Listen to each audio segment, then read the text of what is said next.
अस्सलामुअलैकुम। मैं हूं ज़ैनुल आबदीन। आप देख रहे हैं प्रोग्राम जहान सियासत।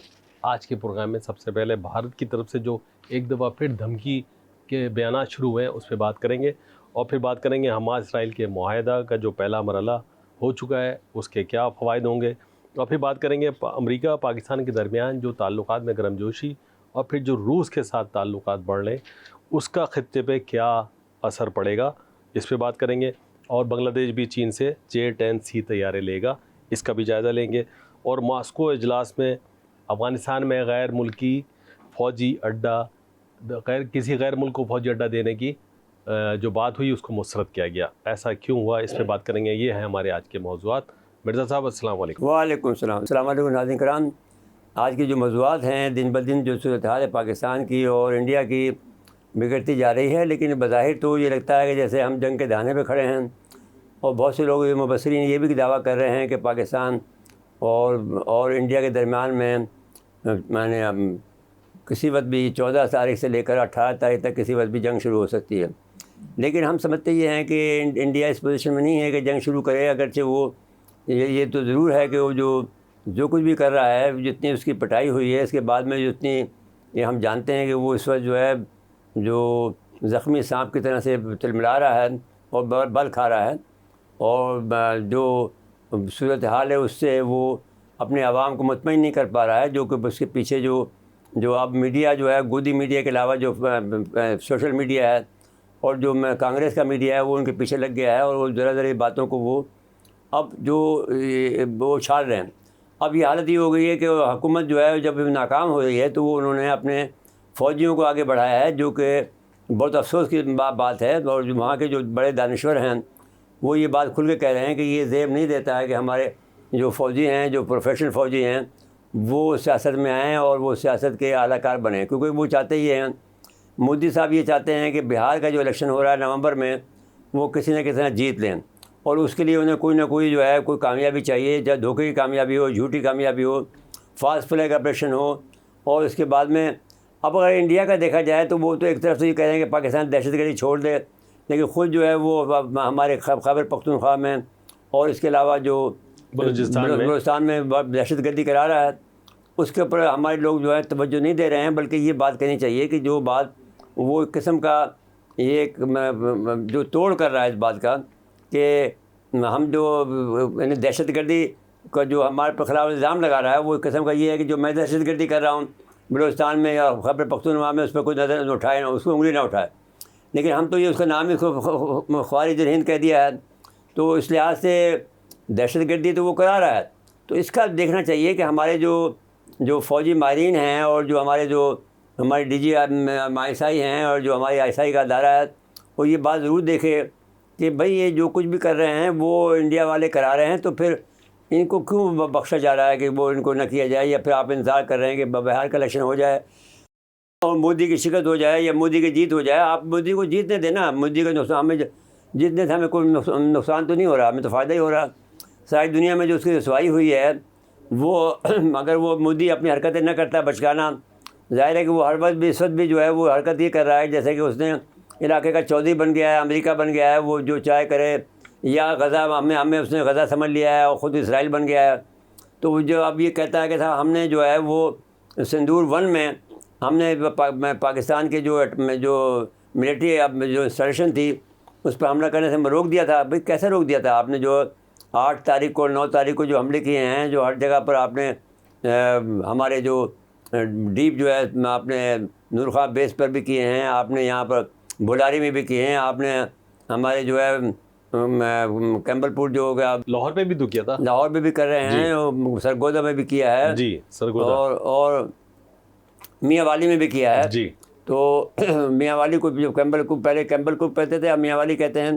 तो अब सूरत हाल ये है कि जो बन रही है उसमें अब हैरत अंगेज़ तौर पर दुनिया के अंदर जो हमारी फतवात हुई हैं उसकी वजह से दुनिया सारे के सारे हमारे जो सलाहियतों को मान रही है, और जो नुकसानात हुए हैं इंडिया के उस पर वो खुलकर बातें कर रहे हैं। तो अब ये ट्रम्प साहब भी कहने लग गए हैं कि पहले तो ये बात तस्दीक कर लें कि जो हमारे चीफ ऑफ आर्मी स्टाफ ने और हमारे फ़िज़ाइये ने ये बात कह दी कि हमने 4 राफेल तारे गिराए हैं, एक मिग गिराया है, एक जो है वो सुई 35 गिराया है जी। और एक जो है वो हमने ये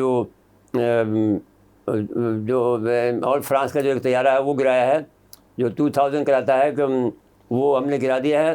तो अब इस सूरत हाल के अंदर अगर आप देखें तो ये इतनी बड़ी नुकसान है जिसका वो अब 5 महीने बाद में वो ये कह रहे हैं कि साहब हमने पाकिस्तान के जो है 14 तैयारे गिरा दिए हैं साहब। कोई कहते हैं जो जितना झूठ नहीं बोलना चाहिए उनको और इतना जो है अपने आप को रुस्वा नहीं करना चाहिए कि जिससे कि जिसका ना सर हो ना पैर हो। और आप ये उनके वजीर दिफा तो कुछ और आगे बढ़ गए। नहीं, वो एक बात जो है वो खुद यानी जो हमारा जो परवीन सहानी हैं जी, इंडिया के जो बड़े दानिश्वर हैं, वो ये कहते हैं कि उन्होंने किसी रूसियों से बात की और उन रूसियों ने ये कहा है कि भाई S-400 के अंदर ये सलाहियत तो है कि वो दूर से पहचान ले के किसी को लॉक भी कर सकता है जी, लेकिन ये आइडेंटिफाई नहीं कर सकता कि किस जहाज़ को उसने गिराया है। तो जब आपको ये बात है ही नहीं और फिर वो कहते हैं कि सलाहियत नहीं है उसके अंदर कि ये मार दे उसको S-400 जो है, तो जब वो खुद मान रहे हैं, रूसी मान रहे हैं कि ये बात गलत कह रहे हैं, फिर आप क्यों जहाज़ उनसे 5 ले रहे हैं रूसियों से? जी, जो मायदा होगा इनका अभी जब दिसंबर में आ रहे हैं प्यूटन, तो इन पर ये मायदा हो जाएगा S-400 का, क्योंकि S-400 को बाद देने के लिए टाइम वो नहीं है। आपके जो 2 S-400 हमने इनके पास कुल 5 इनके पास S-400 थे, तो इन्होंने 3 यहाँ लगा रखे हैं और 2 इन्होंने लगा रखे हैं उसमें लद्दाख में और उसमें जो दूसरा जो इलाका है तिब्बत के पास जी, वहाँ लगा रखा है, एक वहाँ लगा रखा है लद्दाख में, एक तिब्बत के पास लगा है, अरुणाचल प्रदेश के पास। जी, तो अब वो 2 तो अभी के बेकार हो गए, एक इनका यहाँ पर हमारे सरहद में मौजूद है। तो अब बेसिकली देखा जाए तो इनकी जो फ़िज़ाइया है वो इस काबिल नहीं है कि वो हमारा मुकाबला कर सके। इनके जो वजीर दिफा वो क्या हो गया? वो तो एक कुछ समझदार आदमी थे लेकिन वो दिमागी नहीं, तवाज़ुन वज़ीर खराब दिफा हो तो गया। कभी समझदार नहीं है, लेकिन समझदार जो थे उनके चीफ ऑफ आर्मी स्टाफ कह रहा है, जी, उनका एयर चीफ कह रहा है, जो बिल्कुल सियासी लोग बन गए हैं। भाई झूठे कोई पैर होते हैं। आप 5-5 महीने बाद तो ये दावे कर रहे हो, 3 महीने जी। बाद में आपने किया कि हमने उनके कुछ जहाज़ गिराए हैं, वो भी आपने जो आप हद जुल्म की हद है कि जो आपका मालूम होता है कि एट द 11th आवर आपको पैगाम मिला कि ये कह दो। पहले आपने बहुत सी बातें की, इसके बाद में इतनी अहम चीज़ को जो है सबसे आखिर में कहा। और जो प्रेस रिलीज जारी हुई है डिफेंस मिनिस्टर की जो चीफ ऑफ आर्मी साहब गुफ्तगू करता है जी, तो उसकी प्रेस रिलीज पहले जारी हो जाती है, उसमें जो बात बयान करती है तो उसमें जिक्र ही नहीं है कि आपने जहाज़ गिराया जो और तो इससे अंदाज़ा हो रहा है कि आपको एट द 11th आवर आपको इत्तला मिली है तो आपने उसको कह दिया कि साहब आप ये हुक्म माने। मेरे साथ मजीद बात करेंगे लेकिन ब्रेक के लिए कहा जा रहा है। जी। नाज़रीन, मुख्तसर वक्फा है, वक्फे के बाद आते हैं। एक बार फिर प्रोग्राम में खुशामदीद कहते हैं। मेरे साथ अब ज़रा इसको वाइंड अप करें कि क्यों भारतीयों का इतना दिमाग ख़राब है और हमारी तरफ से भाई मैंने कहा आपसे इलेक्शन हो रहे हैं क्योंकि ये बिहार के इलेक्शन बहुत इंपॉर्टेंट है। जी, अगर बिहार के इलेक्शन हार गए, लेकिन ये मुझे लग रहा है कि कोई बाहर से भी कुछ इशारे हो सकते हैं कि भाई आप फिर कोई से मुहिम जो इसराइल कर सकता है, लेकिन इसराइल तो अब इस वक्त खुद मुसीबत में फंसा हुआ है। अगर आप देखें कि वो जिस तरह से उसके ऊपर प्रेशर दुनिया का आ रहा है, दुनिया भर में इसराइल जो है रुसवा हो गया है और हर जगह पर उसके खिलाफ मुजाहरे हो रहे हैं। तो स्पेन ने उस पर पाबंदी लगा दी है, उसके वास्ता ख़रीदने पर पाबंदी लगा दी है जी, और इस तरह से इटली वाले बहुत मुजाहरे कर रहे हैं, जर्मनी वाले कर रहे हैं, दूसरे जो छोटे मुल्क हैं फ्रांस की तरफ से भी हो रहा है, बरतानिया की तरफ से भी हो रहा है, हर तरफ दबाव ही दबाव है उनके ऊपर। लेकिन नेतन्याहू को किसी की कोई परवाह नहीं है। नेतन्याहू को देख पता परवाह तो है। आप देखिए कि आप उससे पहली दफ़ा ये कहा है कि साहब खुदा की मदद से हम उन सबको घर पहुँचाएंगे, किसको? यरगमालियों को, जो कि अक्टूबर 2023 से गिरफ्तार हैं इनके पास। जी, अब बताइए कि उस पर बात करेंगे। इसको ज़रा वाइंड अप करें। वो जो रद्द-ए-अमल आया SPR का, क्या आपको फैसला कौन जवाब मिलेगा? नहीं, मतलब बहुत पिटाई करेंगे आपकी जो है फिर अगर ये यानी हम तो आपको भी ले डूबेंगे सनम वाली कैफियत है जी, हम तो डूबेंगे सनम, आपको भी ले डूबेंगे। तो अब जो कुछ भी बात आप समझते ये हो कि ये तो म्यूचुअल डिस्कशन की बात है, मैड काम है ये। जी, तो अगर आपने ये फैसला कर लिया है कि हमें पाकिस्तान पर हमला करोगे, यहाँ करो या आप रन ऑफ कच्छ में करो जो कि आपका कहलाता है, तो अब याद करें कि आपने वहाँ पर हमने 2 दफ़ा आपको वहाँ पर शिकस्त दी है और उसमें आपने बहुत सी बातें जो गड़बड़ की थी, बहुत से हमने जगह आपने छीन ली आपकी, हमने लेकिन फिर जो मायदा हुआ तो हमने वापस दे दी थी आपको, क्योंकि इस वक्त वो कोशिश यही करेंगे कि वो हमारे जो बहरिया पर हमला करेंगे। जी, लेकिन बहरिया ने भी वहाँ पर उन्होंने भी किया है तो हमने भी कर लिया है। अब हम भी एक दिन की एक्सरसाइज कर रहे हैं, उनको बता रहे हैं कि आपने करीब भी आए तो हम तुम्हें मार देंगे। तो वो उनको पता है कि पाकिस्तान की सलाहियत क्या है। जो जंग होती है तो जैसा ये नहीं होता कि बहरिया अकल अलग लड़ रही है, जी उसमें सब लोग लड़ते हैं। फ़िज़ाइया भी लड़ेगी आपको आकर, और फ़िज़ाइया हमारी मजबूत है, वो हम फिर बाद में आप बता देंगे दूसरे जी। में। तो अब आ जाए हमास इजराइल मुआहदे का पहला देखिए साहब, मरहला ये आप जो बात कर रहे थे नेतन्याहू की, तो नेतन्याहू साहब ने पहली दफ़ा कहा कि अल्लाह के हुक्म से, जी खुदा के मदद से हम उनको घर पहुंचाएंगे। तो पहले अब ये इससे थोड़ा सा ये मालूम हो रहा है कि बजाय खुद के खुदा का नाम बीच में ले आए हैं, तो ये इससे अंदाज़ा हो रहा है कि वो वीक पोजीशन में है। कि हमास ने खुदा तो याद दिलाया। हाँ, याद दिलाया उनको। जी। तो अब वो पहली दफ़ा ये शर्म शेख में जो को आज से 3 रोज़ से मुज़ाकरात हो रहे हैं जी और इस मुज़ाकरात के नतीजे में जुमरात के दिन 2 बजे के करीब जो है ये फ़ैसला हुआ है। और इसके अंदर जो है वो सारी मिस्री मीडिया ने सबसे पहले दावा किया। उन्होंने कहा कि साहब गज़ा में बरसों जारी है, 2 साल से जारी है। 7 अक्टूबर शुरू हुई थी जी 2023 को, अब 2025 हो गया है, तो 2 साल और 2 दिन हो गए हैं जब ये फ़ैसला हुआ है। तो गज़ा में बरसों जारी जंग बंदी माहिदा नाफिज़ अमल हो गया।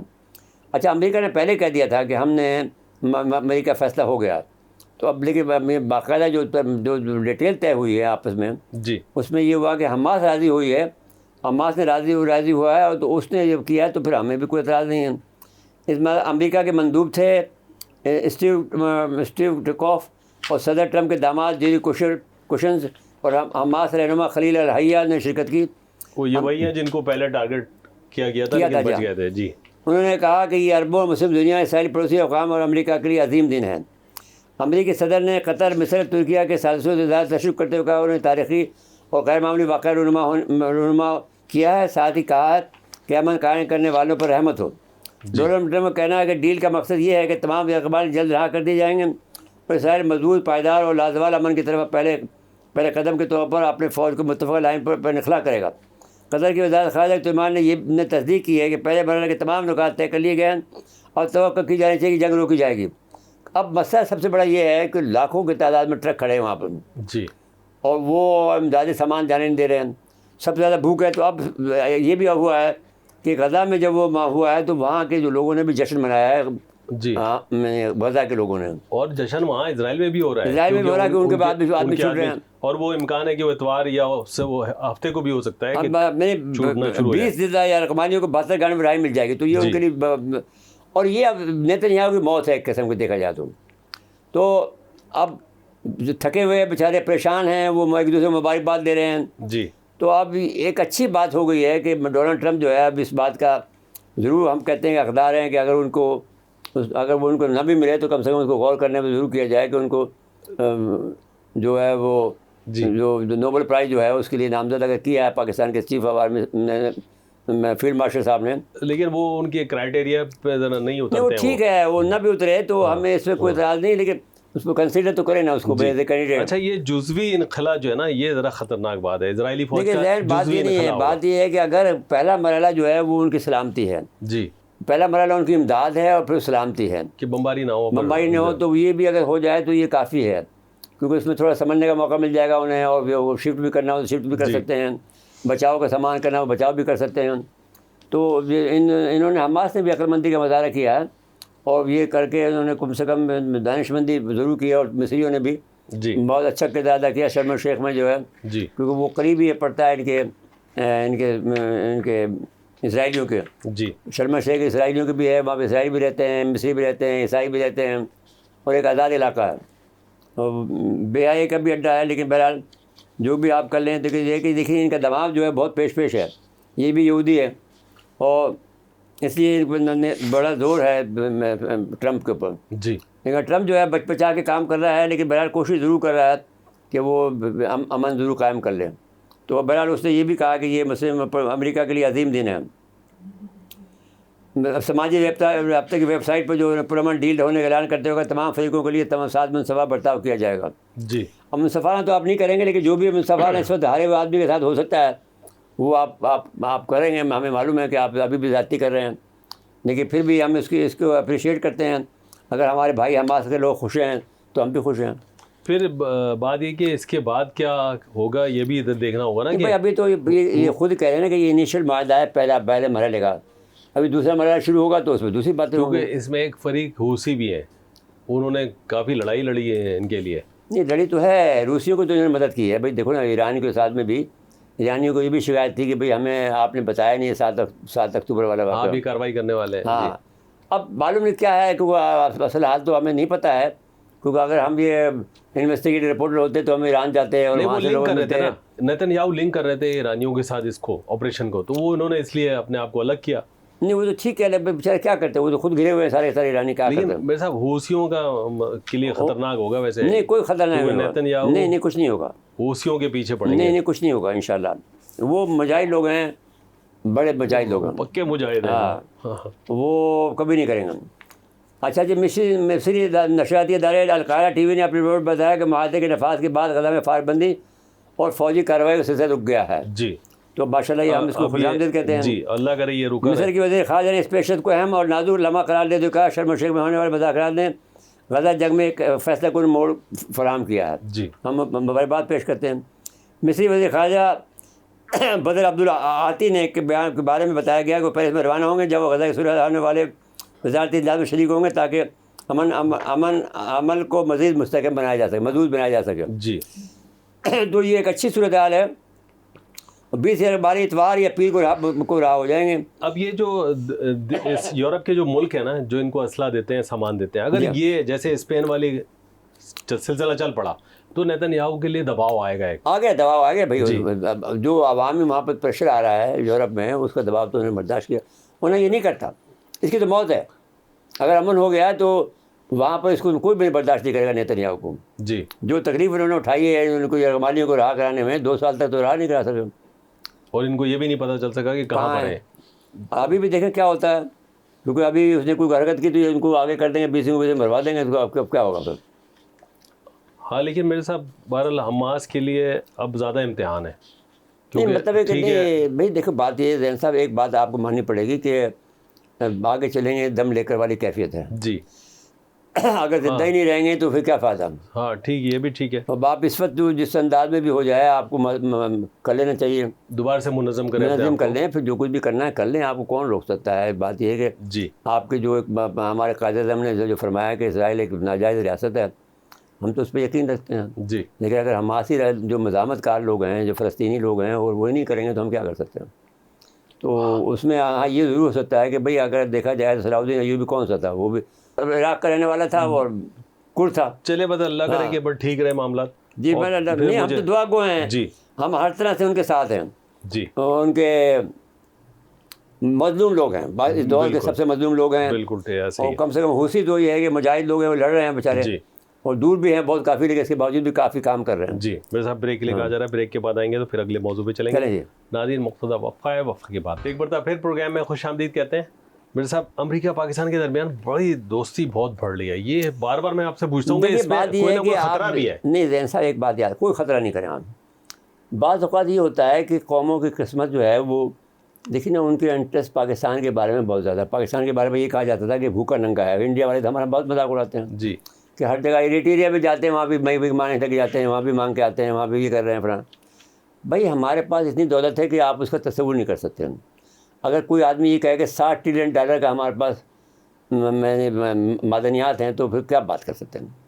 तो अब हमने जो है रूस को भी बता दिया है, चीन को भी बता दिया है, अमेरिका को भी बता दिया है कि भाई हम अवेलेबल हैं। तो अब हमारे पास बहुत है मादनियात। लेकिन मेरे साहब देखिए, हमारे पास दौलत है, बहुत कुछ है, लेकिन हमारे पास ना वो दौलत नीचे तक नहीं आती है। भाई आ जाइए ये एक हमारा कि मसला ये नहीं हो रहा। जब जंग के हालात पैदा होते हैं, दुनिया भर में जंग के हालात पैदा हो रहे हैं, तो उस वक्त में सिर्फ गोल्ड ही काम आएगा। गोल्ड खरीद के गोल्ड रखते खरीद हैं। हैं। जी, अब आप देखिए कि आपने जो लोगों ने, हमने तो जब एक ज़माने में जब हमने बच्चों की शादियाँ की तो 59,000 का लिया था एक सौदा। जी, अब वो जो है 4,25,000 का तो आज हो गया। जी। तो मैंने कोई अंदाज़ा लगा है आपको। तो इंटरनेशनल इम्पैक्ट है, बेशक है, लेकिन हमारा लोकल भी कुछ निज़ाम ठीक नहीं है। भाई आप बात ये है कि कोई चेक एंड बैलेंस नहीं, नहीं मुझे है। ये बताइए कि अगर ये नहीं हो तो कैसे काम चलेगा। आप मुझे बताइए ना।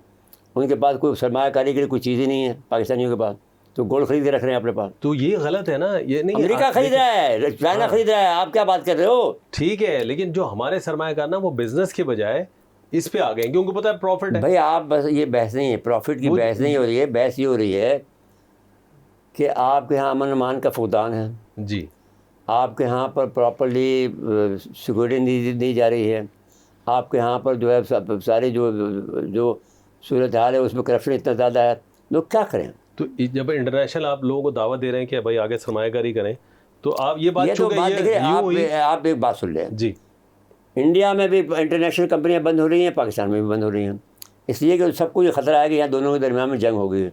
जब जंग होती है तो लोग बड़ी बड़ी कंपनियां छोड़ के जाती हैं, जी ये याद रखें आपको। तो इस वक्त जो पाकिस्तान के और इंडिया के दरमियान में जो ये जो बढ़ा रहे हैं मोदी साहब, ये अपने पैर में खुद कुल्हाड़ी मार रहे हैं, दो मार रहे हैं, एक नहीं दो कुल्हाड़ी मार रहे हैं, एक पैर में, एक दूसरी पैर में, जी कि वो उनको मालूम नहीं है कि इनके क्या असरात मतलब होंगे जब जंग के हालात पैदा करोगे। जी आप इलेक्शन जीतना चाहते हो, आप मुल्क खोखला हो जाएगा आपको। बिल्कुल ठीक है। अच्छा जी, आप बात कर लें। मौजू पे जो थे कि मैं पाकिस्तान ये और कह रहा था कि पाकिस्तान को उन्होंने JF-100 तैयारे दिए हैं, पहले तो हमें मिसाइल दिया, पहले तो हमें शामिल किया उन्होंने फहरिस्त में, अमेरिका ने फैल कर लिया। जी F-16 की जो अपग्रेडेशन किया है वो आपको उन्होंने दे रहे हैं आपको। जी तो अब रूस जो है, जो आप JF-100 का जो इंजन है वो दे रहा है आपको, जी, जो कि आपको हमारे JF-100 का तैयारा है वो सबसे बेहतरीन मजबूत पर बनाता है। और वो इंडिया को कह रहे हैं कि आपको इससे कोई परेशान होने की जरूरत नहीं है। इसलिए नहीं है कि भाई हम तो मसला खरीद रहे हैं, बेच रहे हैं, जी मसला खरीद रहे हैं, बेच रहे हैं, इसमें क्या बात होगी? तो दोनों मुल्कों का पाकिस्तान से ताल्लुकात बढ़ाना और करीब आना, ये हमारे चीन लिए का भी, तीनों मुल्कों का, चीन तो है ही, भाई हाई की बात नहीं है, किसी को आप टेकन एज ग्रांटेड नहीं लें। जी अच्छा, हम आपने जैसे आपको याद होगा कि आप भी मौजूद थे उस प्रोग्राम में, जब मैंने ये कह दिया था कि हम जब आप आरिफुल्लाह हुसैनी आए थे, वाइस एयर मार्शल जो फ्लीट कमांडर थे पाकिस्तान के नेवी के, जी हमारे प्रोग्राम में आए थे यूनिफॉर्म में, जब वो फ्लीट कमांडर थे पाकिस्तान के। जी तो मैंने ये कह दिया था प्रोग्राम में कि हमें चाइना जो है 8 आबदोज़े दे रहा है। तो उसने नहीं, आबदोज़े नहीं दे रहा है, हम आबदोज़े खरीद रहे हैं। This is the lot of difference, देखो बात करने का। तो हम तो क्योंकि ईजी लेते हैं बात को कि भाई हमें दे रहा है, भाई वो दे मुफ्त में थोड़ी दे रहा है, हम तो खरीद रहे हैं। उन्होंने कहा नहीं हम खरीद रहे हैं, वहीं मुझे तो करेक्ट किया उन्होंने। तो मेरी जो गुजारिश आपसे ये है कि तो इसी तरह रूस और पाकिस्तान भी हमें इसे दे रहे हैं कि हमारी जो सलाहियत है, एक तो हमारी देख लिया कि हमारी मिलिट्री सलाहियत बहुत ज़्यादा है, मजबूत है। जी इंडिया नहीं है, पाकिस्तान इलाके का चौधरी है, जो ताकत है, जो कोई चीज़ कर सकती है, बैलेंस कर सकती है या किसी की मदद कर सकती है, वो पाकिस्तान इंडिया नहीं है। इंडिया को अभी मज़ीद 5 साल चाहिए। बांग्लादेश वाला भी तो बता दें कि बांग्लादेश, अभी बात यह है कि बांग्लादेश में जो तैयारे खरीद रहे हैं 10-20 J-10C तरह का तैयार खरीद रहे हैं, जो कि $2.1 बिलियन के होंगे। ये भी पाकिस्तान का कमाल है वैसे। नहीं, पाकिस्तान ने जब कहते हैं, हाँ नहीं, पाकिस्तान ने यही किया, पाकिस्तान उनको उनकी मार्केटिंग कर रहा है जी, और उनको एक नहीं बल्कि 20 अभी और ला के देगा उनको पाकिस्तान उनको। लेकिन पाकिस्तान का इसमें अपना कमीशन भी होना चाहिए, मेरे ख्याल में तो ये होना चाहिए, या कम से कम ये होगा कि अब जो हमारा चीफ, मैंने ये बात आपसे कही थी कि वो हमारा जो DG गया है स्ट्रेटजिक अफेयर का, जी जो कि chief of army chairman joint staff committee के बाद नंबर 2 है, जी, वो लेफ्टिनेंट जनरल के ओहदे के आदमी हैं, वो जो वहाँ गए हैं, वो इस वक्त बहुत कोई कहते हैं कि बहुत बड़ा माहदा होने वाला है पाकिस्तान और बांग्लादेश के दरमियान में दिफाई मामला, जी जैसे सऊदी अरब से याद हुआ उससे भी बेहतर होगा। तो ये भी देखा जाए दोनों एक मुल्क थे, तो अगर माहदा हो जाता क्या होगा, अगर हम दोनों तो में तो कोई हर्ज नहीं है, वो नेवी के हवाले से कोई बड़ा माहदा होगा, हाँ तो हो जाए जी। तो हमें तो उनके बांग्लादेश इंस्टीट्यूट ऑफ स्टडीज़ के सदर रिटायर्ड मेजर जनरल पैटर्न वही है, जो हमारा पैटर्न है वही उन्होंने बांग्लादेशियों ने सब संभाल कर रखा, क्योंकि नस्ल तो एक ही है ना, एक ही थॉट प्रोसेस एक है उनका। सही बात। उन्होंने कहा कि बांग्लादेश फ़िज़ाइया के पास उसके बाद कुल 212 तैयारे हैं, जिसमें 44 लड़ाका तैयार शामिल हैं, जैसे 36 चीनी साख्ता F-7 तैयार हैं। बांग्लादेश की भैया के पास 8 रूसी 29 मिग हैं, मल्टी रोड फाइटर हैं और 130 याक लाइट अटैक एयरक्राफ्ट के साथ पुराने और नए हेलीकॉप्टर। अब उन्हें जदीद बनाना है तो 10C तो लेने पड़ेंगे उन्हें जी, और J-10C ले रहे हैं, वो तो 20 ले रहे हैं, जिनकी वो कहते हैं कि एजेंसी विगेस ब्रिगेड भी कहा जाता है। 4th जनरेशन मल्टी रोल लड़ाका तैयार है, जो वसी पैमाने में मिशन अंजाम देने की सलाह रखता है। अब ये 2.2 बिलियन का 2.2 मैक का ये है, आवाज़ रफ्तार से 2.2 ज़्यादा होती है। अभी मलेशिया वाले भी लेंगे, अभी इंडोनेशिया वाले भी लेंगे। हाँ, मलेशिया में तो हमसे बहुत करीबी चाहते हैं। मलेशिया इतने ले सकता है, 2-4 ही लेगा वो, एक स्क्वाड्रन ले लेगा बस, काफ़ी है जी। वो तो J-100 पर वो गुजारा कर रहे हैं। हमारे J-100 बिक जाए वही काफ़ी है भैया, हमारे तो पैसे तो उससे मिलेंगे ना, वो तो हमारी प्रॉपर्टी है, उसमें चीन का कुछ नहीं है। तो अब मसला ये है कि ये कुल लागत इनकी 1.2 बिलियन डॉलर होगी। और मैं इस सारे प्रोजेक्ट की एक जो तैयारा है वो कोई 60 मिलियन डॉलर का है। तैयारे की तो ये कीमत है, फिर तरबियत के तैयार अलग है जी। वो फिर वो इंफ्रास्ट्रक्चर होता है पूरा, वो 2.2 का, तो मतलब भाई 5-7 लगते हैं आदमी को तरबियत करने में। लेकिन बांग्लादेशी बहुत तेज़ हैं, वो जल्दी सीख जाएंगे। बांग्लादेश के अंदर जो हमारे पास जो हमारे डीजी स्ट्रेटजी का फिर गए हैं जी, वो चेयरमैन जॉइंट स्टाफ कमेटी के बाद नंबर 2 हैं। तो इसका मतलब ये हुआ कि वो सिर्फ वो ये माहदा नहीं करेंगे कि वो ज़मीनी फ़ौज का माहदा नहीं करेंगे, बल्कि वो सारे फ़िज़ाइया का भी माहदा करेंगे, बहरिया का भी करेंगे जी, और वो लैंड फोर्स का भी मुजाहरा करेंगे। और साथ साथ में जो अब स्ट्रेटजी का मतलब तो यही होता है कि वही तवील मुद्दती मामला होंगे। अब उसमें पता नहीं न्यूक्लियर आता है नहीं आता है, लेकिन अब जाहिर है कि वो तो बिरादर मुल्क है। अब हमें नहीं मालूम कि वो न्यूक्लियर को सिक्योरिटी चाहते हैं नहीं चाहते हैं। जी, तो बहरहाल एक सपोज ये है कि भाई चीन और पाकिस्तान मिलकर अगर सिक्योरिटी देते हैं जी, वहाँ पर हम एक आपको याद होगा कि हम एक वहाँ पर एक वो चीन के साथ मिलकर हम वो एक नीचे जो जहाँ पर ये हमारे चटगांव के नीचे इलाका है वहाँ पर हम एक उनके वो बना रहे हैं, बहरिया का अड्डा बना रहे हैं जी, बांग्लादेश के लिए। लेकिन चाइना उसको बिल्ड कर रहा है, पाकिस्तान उसको टेक्निकल नो हाउ दे रहा है या उनके पर्टिकुलर आदमी दे रहा है। तो वो यानी जो अमला दे रहा है वो हम दे रहे हैं जी। तो वो उससे ये होगा कि उनकी जो सलाहियत है वो बहुत बढ़ जाएगी। ये अच्छी बात है वैसे, दोनों मुल्कों के दरमियान इस तरह और मज़ीद ताल्लुकात बढ़ लें हाँ तो ये बहुत अच्छा है। ये इंडिया के लिए अलार्मिंग है ये। नहीं, इरान की बात ये कि इंडिया जिस अंदाज से अपने आप को पेश कर रहा है जी, वो उससे वो अलहदा तनतना हो रहा है। बिल्कुल। मुमकिन है कि वो अपने आप को बहुत मजबूत साबित करे कि साहब। और वैसे भी अगर फर्स्ट के कोई मुल्क अगर वो इंडिपेंडेंट बनना चाहता है या कोई बड़ा मुल्क बनना चाहता है तो फिर ये रास्ता उसको यही है जो इंडिया ने अख्तियार किया। एक और रास्ता उन्होंने अख्तियार किया है कि वो तालिबान से दोस्ती करना चाह रहे हैं ताकि वो हम बात कर लेते हैं। जी, मेरे साथ ब्रेक के लिए कहा जा रहा है, ब्रेक के बाद आएंगे तो इस पर बात करेंगे। नाज़रीन, मुख्तसर वक्फा है, वक्फे के बाद आते हैं तो फिर प्रोग्राम में खुशामदीद कहते हैं। मेरे साथ मॉस्को इजलास वाली बात कर लें और फिर इंडिया। बात ये है कि मॉस्को देखे जैन साहब, बात ये थी कि ये जो कंधार का बेस है ये बेसिकली तो रूसी ने तैयार बनाया था। अब देखिए ज़माना ये आ गया कि एक मुल्क जिसकी हमने इतनी मदद की, इतने लोगों को हमने पनाह दी, इनके लोगों को इतना ख्याल किया, 2 सुपर पावर से इनको जितवाया, वो अब वो हमारे ख़िलाफ़ जो है क्रिकेट मैच भी हो तो वहाँ पर हमारे ख़िलाफ़ नारे लगाते हैं, इंडिया के साथ दोस्ती करना चाहते हैं। अब कोई दुनिया के अंदर कोई शर्म हया होती है। अफ़गानियों का हाल ये हो रहा है कि अब इंडिया से जाके मुआहदा कर रहे हैं कि हिंदुओं से। अब वो जो प्रेशर आ रहा है, अच्छा तो अब मसला ये है कि चीनियों को रूसियों को ये फिक्र थी कि अगर ये कंधार का अड्डा दे देंगे तो ये तो हमारे ख़िलाफ़ सारी स्कीम जो थी वो रूब अमल हो जाएगी। जी। अब उन्होंने जो रूसियों ने परेशान होकर यहाँ पर मीटिंग बुला ली, क्योंकि रूसी वो पहले मुल्क हैं जिन्होंने इसको तालिबान की हुकूमत को मैंने तस्लीम किया। अब वो शायद इंडिया भी इसको तस्लीम करने जा रहा है। नहीं, वो जो ट्रम्प ने इनको धक्का दिया ना तो नहीं, वो भाई उससे क्या फ़र्क पड़ेगा। तो 12 रूसियों ने जो इजलास किया वो उससे ये रूसियों ने जो इजलास किया तो इस बात को यकीनी बनाया है कि अमेरिका यहाँ पर ना आए दोबारा। लेकिन अगर देखो भाई बात यह है कि हमने आपको ये बात बताई थी पहले भी कि पाकिस्तान एक ऐसा मुल्क है कि जो अपने सर्वाइवल के लिए हमेशा जद्दोजहद की है। देखिए हम सीटों सेंटरों में शामिल हुए, लोगों ने बहुत एतराज़ किया। रूसी जो लॉबी थी यहाँ पर जो MNSF की शक्ल में थी या दूसरी पार्टियों ANP की शक्ल में थी या किसी और शक्ल में थी, वो सब के सब जो है वो मुखालफत कर रहे थे कि क्यों आपने की। लेकिन हम ज़रूरतमंद थे, हमारे पास असला नहीं था, हमने वो सीटों सेंटरों से असला लिया और अपने आप को ताकतवर बनाया, अपने ज़रूरत के मुताबिक हमने फ़ैसले किए।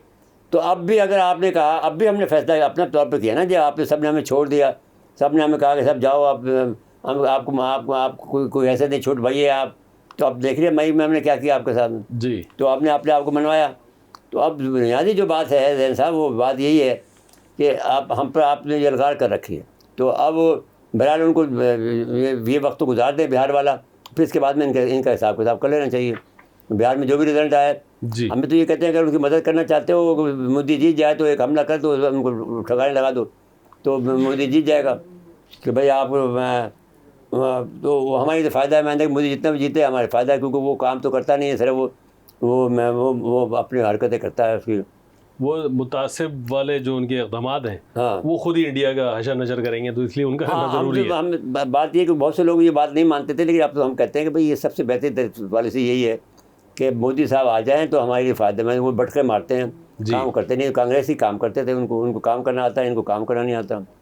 तो अब जो सूरत हाल है, कांग्रेस वाले कहते थे ना कि चीन के, पाकिस्तान को चीन के इतना ही करीब ले आने दें जितना हमारे लिए बर्दाश्त हो, बस। हाँ, अभी बात यह है कि बहरहाल रूसियों ने और चीनियों ने मिलकर जी और पाकिस्तान ने भी, क्योंकि हमारे लिए भी फ़ायदेमंद नहीं है कि अमेरिका यहाँ दोबारा आए। जी। तो वहाँ पर जो फैसला हुआ रूस में कि भाई अब किसी को एयरबेस नहीं दिया जाएगा, किसी गैर मुल्की को अफगानिस्तान में एयरबेस नहीं देंगे। और दहशतगर्दों पर और फिर हमारे उसके दरमियान में थोड़ी जगजग भी हुई है जी सादिक खां के दरमियान में और अमरीकी वज़ीर ख़ारजा के दरमियान में चीखा है। जी।